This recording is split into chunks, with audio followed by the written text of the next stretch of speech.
Sobat-sobat pemerhati channel Wartawan Injil, ada banyak fitnahan-fitnahan yang dilakukan Pastor Joseph Paul Sang tentang Nabi Muhammad. Ada beberapa hal, dan salah satunya berikut ini.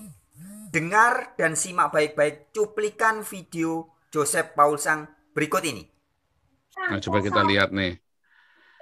Gus Dur tidak ada, Amin Rais dan Abu Bakar Bashir ada di Kamus Sejarah Kemendikbud. Tahu nggak? Nangkep nggak? Ya apa, Pak? Tahu nggak ini tujuannya apa? Ada apa ini? Nggak ada Gus Dur. Adanya Abu Bakar Bashir. Kan tahu nggak sih? Ini adalah sebuah ini. Tahu nggak yang saya perjuangkan apa, teman-teman? Gus Dur nggak ada. Ini Gus Dur ini ya udah kayak dewa nih. Udah kayak setengah dewa nih di Indonesia bagi pluralisme. Tetapi ini ya, ini kan orang si Sengkuni kan. Oh, kalau ini udah jelas teroris kan. Tetapi ini malah nggak ada loh. Ini lebih dihormati Abu Bakar Bashir daripada Gus Dur. Ini Gus Dur udah kayak setengah dewa nih di Indonesia nih. Bagi orang Tionghoa apalagi. Wah, udah kayak adeknya Kwan Kong. Pendiri NU aja nggak ada. Ini ada yang nggak bener nih. Ini yang saya perjuangkan. Makanya saya telanjangi. Ya kalau dibilang si siapa itu, si Ade Armando bilang saya sakit hati. Ya berarti imannya Ade Armando ternyata cetek juga. Aduh. Saya aja Yesus dihujat bolak-balik sama Muhammad, sama pengikutnya juga saya nggak sakit hati kok. Ya kan? Karena saya tidak merasa sakit hati, maka saya pikir kalau saya ngomong yang sama tentang nabinya mereka, juga mereka nggak sakit hati, gitu loh. Karena saya kan juga nggak sakit hati, kan? Kan perlakukan orang seperti kita memperlakukan orang pada kita. Saya juga nggak sakit hati. Orang mau hujat siapa, kayak saya nggak urusan, nggak sakit hati. Ya kan? Selain hilangnya nama Kiai Haji Hasyim Asy'ari, ini kan bapaknya Gus Dur ya, dari buku Kamus Sejarah Indonesia. Nama Kiai Haji Abdurrahman Wahid juga nggak ada. Kakeknya ya. Sosok presiden keempat RI ini terlihat fotonya, cuma terlihat fotonya doang. Seperti Kiai Hasyim Asy'ari di sampul buku 1. Nama Gus Dur tidak dimasukkan dalam jajaran tokoh yang ada. Nama Gus Dur hanya muncul sebagai pelengkap sejarah beberapa tokoh di antaranya tokoh Ali Alatas. Ya, aduh, saya nggak tega bacanya nih. Ini Gus Dur ini ya. Gus Dur ini ya, kalau ceritanya orang Katolik nih, udah jadi santonya nih, ya. Dan tidak memungkiri, saya yakin tidak akan menutup kemungkinan 100 tahun lagi Gus Dur akan dianggap santo loh. Serius, loh, dia itu dipersekusi loh sama orang Islam loh, dilengserkan loh, dipermalukan, ya kan? Dan sampai dia bilang yang batu itu ya Pak, itu kok. Iya. Aku ini megang bara katanya, beragama berbara, dilepas nggak boleh, dipegang kebakar. Ya, betul. Ya. Jadi apa? Padahal mantan presiden loh. Saya sekarang memanggil beliau ini. Sekarang saya akan memanggil Gus Dur ini adalah Santo Gus Dur. Sepertinya itu jeritan hati loh, kok. Ya. Gus Dur ini buat saya santo ya. Buat saya santo. Kalau Gus Yakut, beda. Itu cuma pecundang aja Gus Yakut itu. Cuma pecundang gendut aja dia. Ya, Mustafa Bisri gimana? Ya saya belum berani komen. Belum ada ininya soalnya. Tapi kan ini kan saya kan lagi nantang si Gus Yakut ini. Ya kan, jangan cuma retorika dong, kayak Gus Dur dong. Langsung bes kebijakan dilengserin nggak apa-apa. Saya yakin upah dia besar di sorga. Saya yakin Gus Dur masuk surga loh. Amin. Serius. Saya yakin dan percaya Gus Dur itu masuk surga. Lawang dia mengakui Yesus sebagai juru selamatnya. Mungkin Gus Dur tidak mengakui Yesus adalah Allah. Tapi Alkitab tidak suruh kita mengakui Yesus adalah Allah loh. Gus Dur mengakui Yesus adalah, dia panggilnya Tuhan Yesus kok. Tuhan Yesus adalah juru selamat bagi seluruh umat manusia, bagi seluruh dunia, bukan hanya bagi orang Kristen saja. Dalam cuplikan video itu kita mendengarkan bahwa Paul Sang menuduh Yesus dihujat bolak-balik sama Nabi Muhammad dan pengikut-pengikutnya. Coba dengar lagi baik-baik. Yesus dihujat bolak-balik sama Muhammad sama pengikutnya. Jelas ya sobat-sobatku. Jadi menurut Paul Zhang, Nabi Muhammad menghujat Yesus katanya. Bolak-balik, menghujatnya bolak-balik. Nah, video kali ini kita akan membuktikan tuduhan Paul Zhang terhadap Nabi Muhammad ini adalah tuduhan yang menjadi suatu fitnah. Mengapa? Karena jika seseorang menuduh seseorang lain dan tuduhannya itu tanpa bukti atau bukti-buktinya tidak sesuai dengan tuduhan itu, maka tuduhan itu menjadi fitnah. Teman-temanku ya, ada hal yang penting untuk dipahami. Jadi begini. Kalau ada seseorang mengaku pengikut Nabi Muhammad, tapi kemudian dia juga suka menghujat Yesus, apakah ini berarti Nabi Muhammad juga suka menghujat Yesus? Perhatikan sekali lagi ya. Kalau ada seseorang atau beberapa orang atau banyak orang mengaku sebagai pengikut Nabi Muhammad, pecinta Nabi Muhammad, tapi orang-orang itu kemudian suka menghujat Yesus, apakah berarti dapat disimpulkan, oh berarti Nabi Muhammad juga suka menghujat Yesus? Buktinya apa? Itu orang yang ngaku sebagai pengikutnya suka menghujat Yesus. Nah, ini adalah kesimpulan yang sangat keliru. Atau dengan kata lain, jika hari ini banyak orang yang mengaku sebagai pengikut Muhammad tapi suka menghujat Yesus, belum tentu atau bukan berarti bahwa Nabi Muhammad juga suka menghujat Yesus. Nah, pada kesempatan ini saya akan buktikan bahwa Nabi Muhammad tidak seperti yang dituduhkan oleh Joseph Paul Zhang. Katanya Nabi Muhammad bolak-balik menghujat Yesus, atau Yesus bolak-balik dihujat Muhammad. Kita akan buktikan. Faktanya adalah di dalam kitab suci Al-Quran, nama Yesus atau Isa, Nabi Isa, Isa Al-Masih sangat ditinggikan dan bolak-balik disebut secara mulia dalam Al-Quran. Jadi bagaimana mungkin Paul Zhang kok bisa mengatakan bahwa Muhammad bolak-balik menghujat Yesus atau Yesus bolak-balik dihujat oleh Muhammad? Sedangkan di dalam Al-Quran, Isa Al-Masih begitu ditinggikan. Isa Al-Masih itu ya Yesus Kristus. Kalau kita baca Al-Quran terbitan King Fahd, ya, Arab King Fahd, tidak ditulis Isa Al-Masih, ditulisnya Jesus Christ. Jadi Al-Quran begitu meninggikan Jesus Christ. Ada banyak ayat di Al-Quran begitu meninggikan, memuliakan Jesus Christ, atau Isa Al-Masih, atau Yesus Kristus. Sehingga jelas adalah kebohongan besar jika ada orang-orang seperti Pastor Joseph Paul Zhang ini yang mengatakan bahwa Nabi Muhammad menghujat Yesus, atau Yesus dihujat bolak-balik oleh Muhammad. Ini dusta besar. Di video-video yang terdahulu saya sudah sering membahas ya Isa Al-Masih di dalam Al-Quran. Jadi teman-teman, sobat-sobat bisa nonton video-video itu. Tapi pada kesempatan ini saya berikan sedikit contoh saja. Misalkan di dalam surat Ali Imran ayat 45. Jelas dikatakan Isa ibnu Maryam, Isa putra Maria atau Isa anaknya Maryam.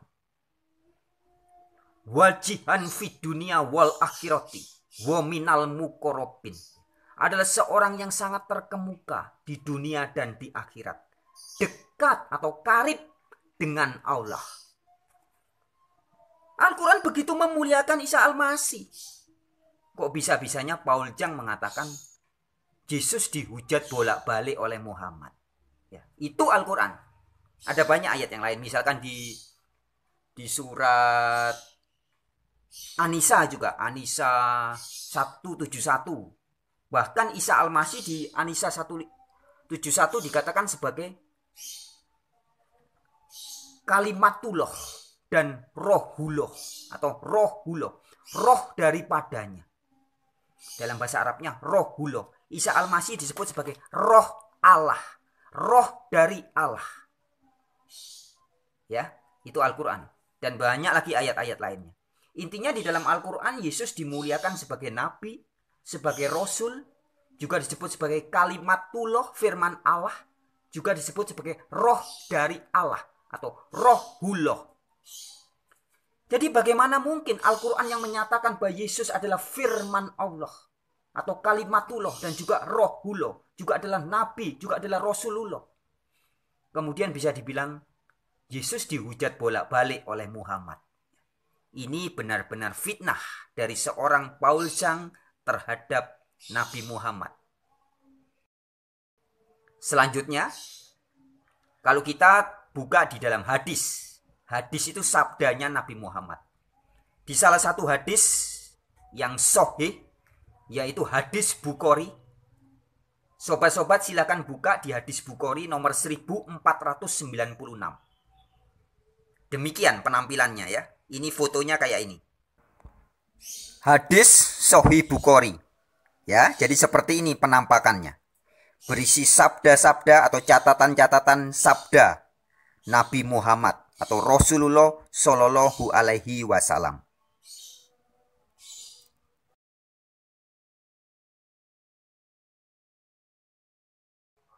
Nah, di hadis Bukhari itu, ini hadis sahih. Ya, sekali lagi, hadis Bukhari, hadis sahih. Silakan baca nomor 1496. Di situ berbicara tentang orang-orang yang akan diselamatkan adalah pertama, orang yang mengaku la ilaha illallah atau orang mengatakan bahwa tiada ilah selain Allah. Satu ya. Jadi artinya kalau orang mengaku bahwa tiada ilah selain Allah, maka orang itu hidup sehari-harinya, makannya untuk Allah, minumnya untuk Allah, mandi, bekerja, bercengkrama, mencari nafkah, semua dilakukan untuk kemuliaan Allah. Termasuk mungkin internetan, main YouTube, main Facebook, semua dilakukan untuk kemuliaan Allah. Itu yang namanya orang la ilaha illallah. Jadi segenap hidupnya setiap hari tidak ada ilah lain. Jadi ilahnya bukan suaminya, bukan istrinya, bukan anaknya, bukan keluarganya, bukan pacarnya, ya, bukan hobinya, bukan rumahnya, bukan mobilnya, bukan pekerjaannya, bukan yang lain-lain. Tapi ilah atau sesembahannya setiap hari hanya untuk Allah. Itu namanya orang hidup la ilaha illallah. Jadi ini yang pertama syaratnya dikatakan di dalam hadis Bukhari 1496. Bahwa orang yang diselamatkan adalah orang yang pertama percaya tiada ilah selain Allah. Yang kedua, orang ini percaya Muhammad Rasulullah. Artinya mempercayai bahwa Muhammad adalah utusan dari Allah. Dan yang ketiga dikatakan, perhatikan baik-baik. Hadis Sahih Bukhari 1496. Syarat orang bisa selamat masuk surga adalah pertama la ilaha illallah, dua percaya Muhammad Rasulullah, Nabi Allah. Yang ketiga, percaya Isa Al-Masih Rasulullah, kalimatullah, dan rohullah.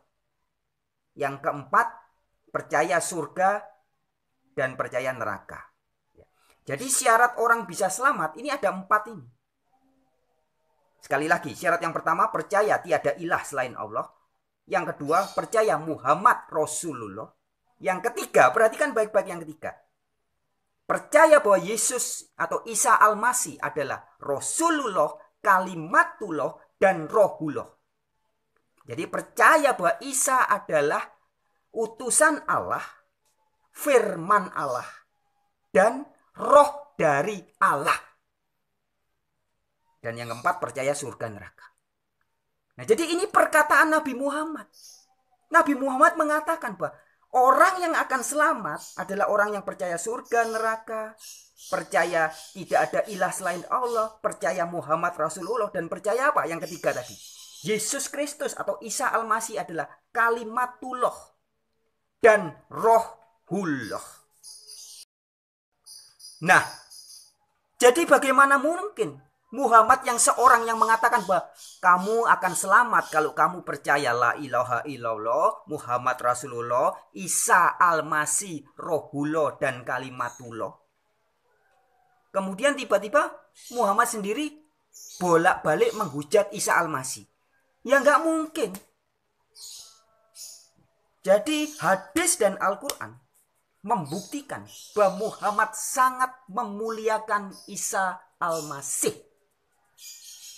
Ada banyak hadisnya, ada banyak ayat di Al-Quran. Dan salah satunya di hadis saya tunjukkan tadi. Ingat-ingat baik-baik ya sobatku. Hadis Sahih Bukhari nomor 1496.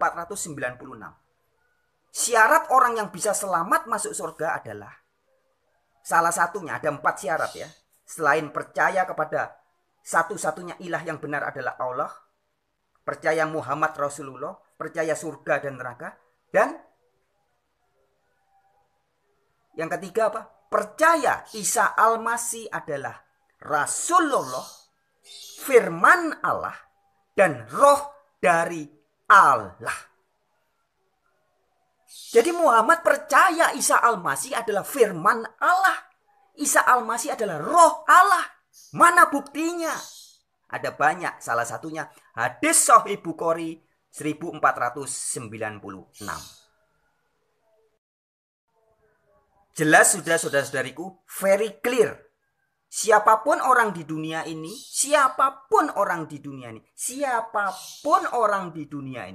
termasuk Joseph Paul Sang, jika mengatakan bahwa Muhammad bolak-balik menghujat Yesus atau Isa Al-Masih bolak-balik dihujat oleh Muhammad, maka pernyataan ini adalah fitnah terhadap Nabi Muhammad. Sebab faktanya Nabi Muhammad sangat memuliakan Yesus Kristus atau Isa Al-Masih.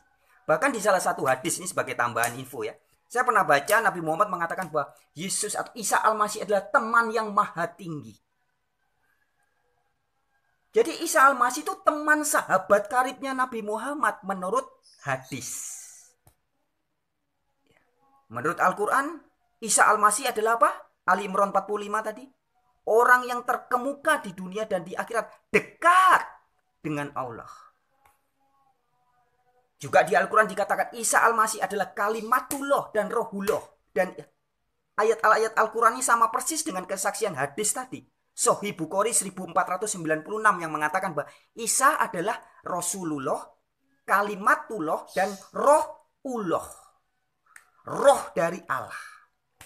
Ya, jadi jelas very clear, terlalu terang benderang.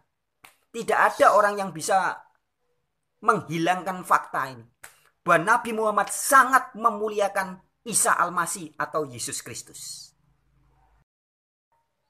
Artinya sahabat-sahabatku, jika masih ada orang-orang seperti Joseph Paul Zhang yang menyebarkan ajaran atau menyebarkan informasi bahwa Nabi Muhammad menghujat Isa Al-Masih atau Nabi Muhammad tidak percaya kepada Isa Al-Masih. Tadi di cuplikan videonya Paul Zhang mengatakan bahwa Gus Dur pasti masuk surga karena Gus Dur percaya Yesus Kristus. Tapi di video yang sama Paul Zhang juga mengatakan bahwa Muhammad tidak selamat karena Muhammad menghujat Yesus. Nah, ini fitnah. Ya. Sebagaimana Gus Dur sangat menghormati Yesus Kristus dan percaya kepada Yesus Kristus, terlebih lagi Nabi Muhammad. Bagaimana orang yang mengakui Yesus atau Isa Al-Masih sebagai rohullah dan kalimatullah kemudian dianggap sebagai menghujat Isa? Ya, ini benar-benar suatu fitnah. Ya, jadi jelas sahabat-sahabatku, seluruh dunia harus tahu bahwa Nabi Muhammad sangat memuliakan Yesus Kristus. Nabi Muhammad sangat cinta kepada Isa Al-Masih. Itu sebabnya juga di hadis yang lain, saya pernah baca juga ya, bahwa Nabi Muhammad pernah mengatakan bahwa orang-orang yang terdekat denganku adalah rabi-rabi Yahudi dan pendeta-pendeta Nasrani. Memang ada ayat tertentu mengatakan di antara orang-orang Yahudi dan Nasrani ada yang jahat, ada yang kafir. Tapi bukan berarti semua Yahudi dan Nasrani adalah kafir, tidak. Seperti juga misalkan di dalam surat At-Taubah ayat 97 ya. Surat At-Taubah, surat 9 dalam Al-Quran ayat 97. Jadi ingatnya gampang, 997. Surat ke-9 ayat 97. At-Taubah 97. Ketika berbicara tentang orang kafir, jadi yang di dalam Al-Quran disebut sebagai kafir itu bukan hanya orang sebagian dari Yahudi dan Nasrani yang kurang ajar, bukan. Yahudi dan Nasrani banyak yang baik, sehingga Nabi Muhammad mengatakan orang-orang terdekat denganku adalah rabi-rabi Yahudi dan pendeta-pendeta Nasrani. Bahkan pamannya yaitu pamannya Siti Khotijah, istri pertamanya Nabi Muhammad, adalah pendeta Nasrani, namanya Warokoh bin Nawfal. Siti Khotijah sendiri berasal dari keluarga Nasrani. Nah, kita kembali ke tadi ya, bahwa dikatakan di dalam ayat itu, At-Taubah 97, orang yang paling kafir di dunia ini, atau kalau pakai istilah kita mungkin mbahe kafir ya, jadi kafirnya kafir ya, tuh kafir yang paling munafik di dalam surat At-Taubah 97 dikatakan adalah orang Arab Badui. Jadi orang yang paling kafir menurut Al-Quran adalah orang Arab golongan tertentu. Bukan orang Yahudi, orang Nasrani, bukan, tapi orang Arab. Mana ayatnya? At-Taubah 97. Nah, artinya banyak orang Arab yang ikut Nabi Muhammad, tapi juga ada golongan orang Arab yang disebut sebagai orang paling kafir di dunia ini. Kafir, paling kafir, munafik lagi. At-Taubah 97. Nah, artinya sahabat-sahabatku, tidak bisa kita menyamaratakan. Tidak bisa kita mengatakan bahwa semua orang Yahudi dan Nasrani kafir. Begitupun kita tidak bisa mengatakan semua orang Arab kafir. Sebab di At-Taubah 97 dikatakan orang yang paling kafir adalah orang Arab Badui. Oh, berarti semua orang Arab kafir? Oh, tidak. Ya. Nah, hal-hal seperti ini harus dipahami. Oke, clear ya sobat-sobatku? Nabi Muhammad sangat memuliakan Isa Al-Masih. Jadi kalau hari ini ada orang yang mengaku pengikut-pengikutnya Nabi Muhammad, pecinta-pecintanya Nabi Muhammad, juga niscaya pasti akan memuliakan Yesus Kristus atau Isa Al-Masih. Pasti mereka juga akan percaya seperti kepercayaannya Nabi Muhammad, bahwa Yesus Kristus atau Isa Al-Masih adalah Rasulullah, Kalimatullah, dan Roh dari Allah. Baik, sekian dulu video kali ini dari saya, Wartawan Injil untuk Indonesia.